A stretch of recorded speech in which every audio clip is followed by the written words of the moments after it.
The Pelican MK30 is a slender, piston-filled fountain pen that was made in the 1960s. The bottom finial is conical in shape, and the top finial is flat, and it features the Pelican logo of a mother pelican feeding her baby. The clip is a stylized Pelican beak. It's a bent metal clip, which is springy and functional, though my clip is a little bit loose. And the cap starts with a thin portion and tapers all the way down to a cap band, which reads Pelican, Rolled Gold, Germany.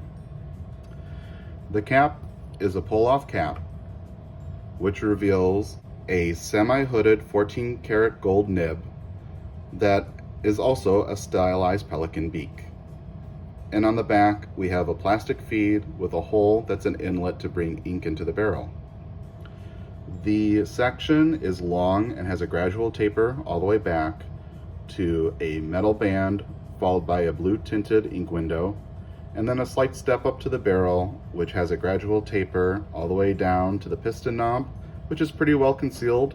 Giving it a twist, it becomes more visible. And that taper carries all the way down to the end of the pen.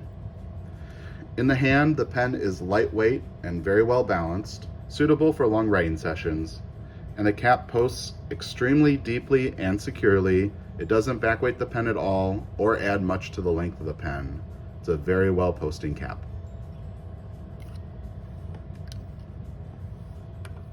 In terms of size comparisons, here's the Pelican MK30, a typical Pilot G2 rollerball pen, and your standard Sharpie. Before we get into the disassembly of the Pelican MK30, I wanted to take a second here to compare it with two other German-made fountain pens that are piston fillers and were designed in the 1960s. Up top, we have the Montblanc 220.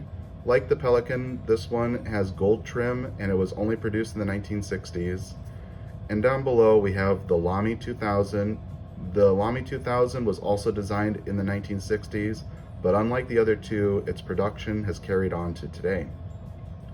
The Montblanc and the Lamy 2000 both are made out of a brushed Macrolon finish, whereas the Pelican has an injection molded black plastic finish. The Montblanc and the Pelican both have gold trim with a bent metal clip, whereas the Lamy 2000 only has a stainless steel clip for its trim, but it is a spring-loaded clip. The Lamy 2000 does not have a cap band, whereas the other two have a metal cap band to help reinforce the bottom of the cap.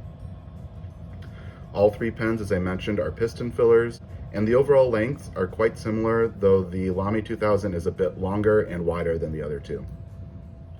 All three pens pull to uncapped, and all three pens' lengths uncapped are widely similar. All three have 14-karat gold nibs that are semi-hooded. The Lamy is the most hidden, followed by the Pelican, and the Montblanc is the most exposed. All three pens then have sections that taper back towards an ink window. The Lamy's section is separate from the barrel, and the barrel has the ink window integrated into it. The Pelican has a section, ink window, and barrel that are all part of one piece. And the Montblanc is the most divided of the bunch. It has a section that's separate from an ink window and an ink window that's separate from the barrel. The Montblanc and the Lamy both use springs to engage the cap, whereas the Pelican uses leaf springs in the cap to engage the barrel with a friction fit. Let's take a look at these pens posted. The caps on all three pens post extremely deeply and securely. The Lamy is by far the longest of the bunch, followed by the Montblanc, and the Pelican is by far the shortest when it's posted. Disassembling the Pelican MK30, the cap pulls off, and if we look inside the cap, we can see leaf springs on the outside and a cap liner captured in the bottom. That cap liner is going to be very difficult to take out. I don't recommend removing it. For the nib and feed, grab some gripping material and gently pull. At this point, the nib and feed will come apart. And here's our nib.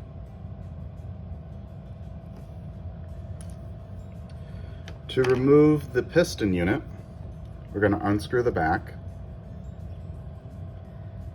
And if we look closely, there are two flats, one there and there, to grab a hold of with a wrench.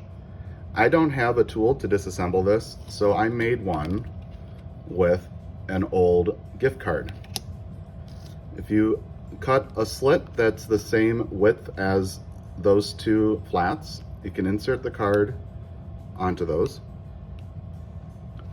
screw down the cap, and give it a clockwise. While filming this, I unfortunately damaged the back barrel right there.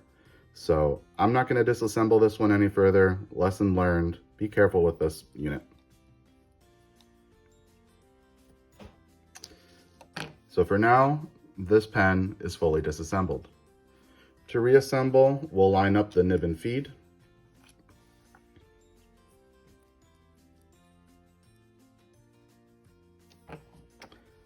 And those slide into place on this. In order to line it up properly, take a look at the top side. You can see the peak on the section should line up with the peak on the nib. And then we'll put the cap in place. And at this point, we're ready to ink up. Inking up the Pelican MK30.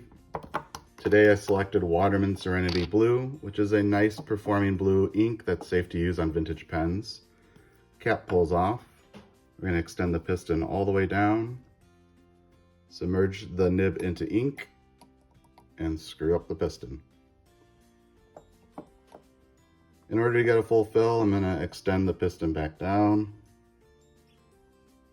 and then screw it back up.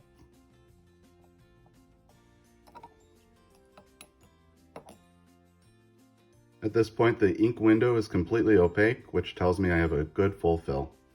We'll go ahead and wipe off the excess ink, cap our pen and our bottle. And at this point, we're ready to write. Okay, writing with the Pelican MK30, cap pulls off.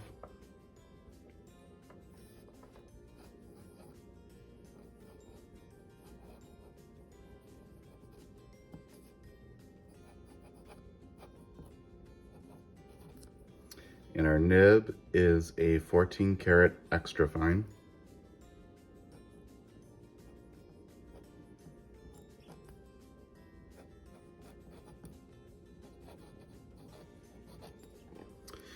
And it's a nicely tuned nib. It has good bounce, and it does have also a good amount of feedback. I would say it's a hair smoother than a number 2 pencil.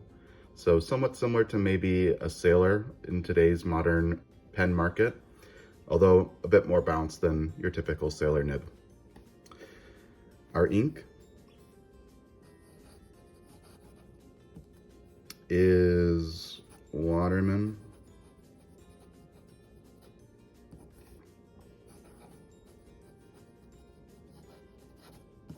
Serenity Blue.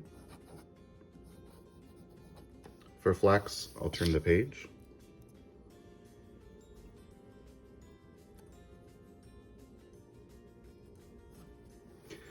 Not much line variation with this pen, even though the nib, again, does have some bounce to it.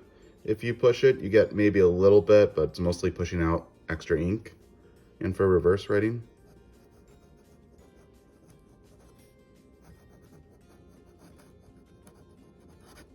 actually a pretty good reverse writer. It's smooth, a little bit rougher than the front ways up, but not by much. And you do get quite a thinner line. So I would definitely say this is a good candidate for reverse writing. So what do I think of the Pelican MK30? I like many aspects of this pen. I think that the overall design is quite classic. It looks like something that could have been released in the mid-century or today. The trim is very beautiful. I like how they've gone all out on the Pelican theme with the Pelican logo at the top, the Pelican bill clip, as well as the Pelican bill nib. I think it's very cool that they went all out on that theme, and I appreciate it. The piston operates very smoothly. And the ink window is very usable, especially as the level starts to get low. You can easily see air pockets in there. So that's very nice. The section is very comfortable. It's long and tapering, so you can really grab this pen wherever you want, which is a great thing to have, not something that you see on many modern pens today. And the nib is well tuned, like I said. If you like some extra feedback, this nib can give you that, so you know that you're writing and you can feel the page that you're writing on. In terms of areas where I wish this pen could be improved, I don't have too many. We saw one during the disassembly when I accidentally caused a little nick in the back piston knob. That shows me that this material is maybe not the most durable in the world. I'm hoping that I can find a replacement part on the aftermarket to swap into this one. The only other thing too is I wish that the section would be able to be removed from the barrel. I think that would make cleaning easier. Now that the piston is harder to remove, if I wanted to grease up that piston, it's going to be really challenging to get silicone grease through the nib and feed hole at the front. The cap, I really appreciate the fact that it doesn't have any springs on the barrel itself. I do find that that kind of breaks up the design of the Lamy 2000 as well as the Montblanc 220. So I think that that's a great design feature. And I find that the cap also seals very well, and this pen is able to go easily a month without drying out. So in terms of vintage pens, especially from the 1960s, I think this is a fantastic option and you can't really go wrong with it. But again, be careful, especially with disassembly, as we can see the material can be a little bit fragile. And that just leaves me to say,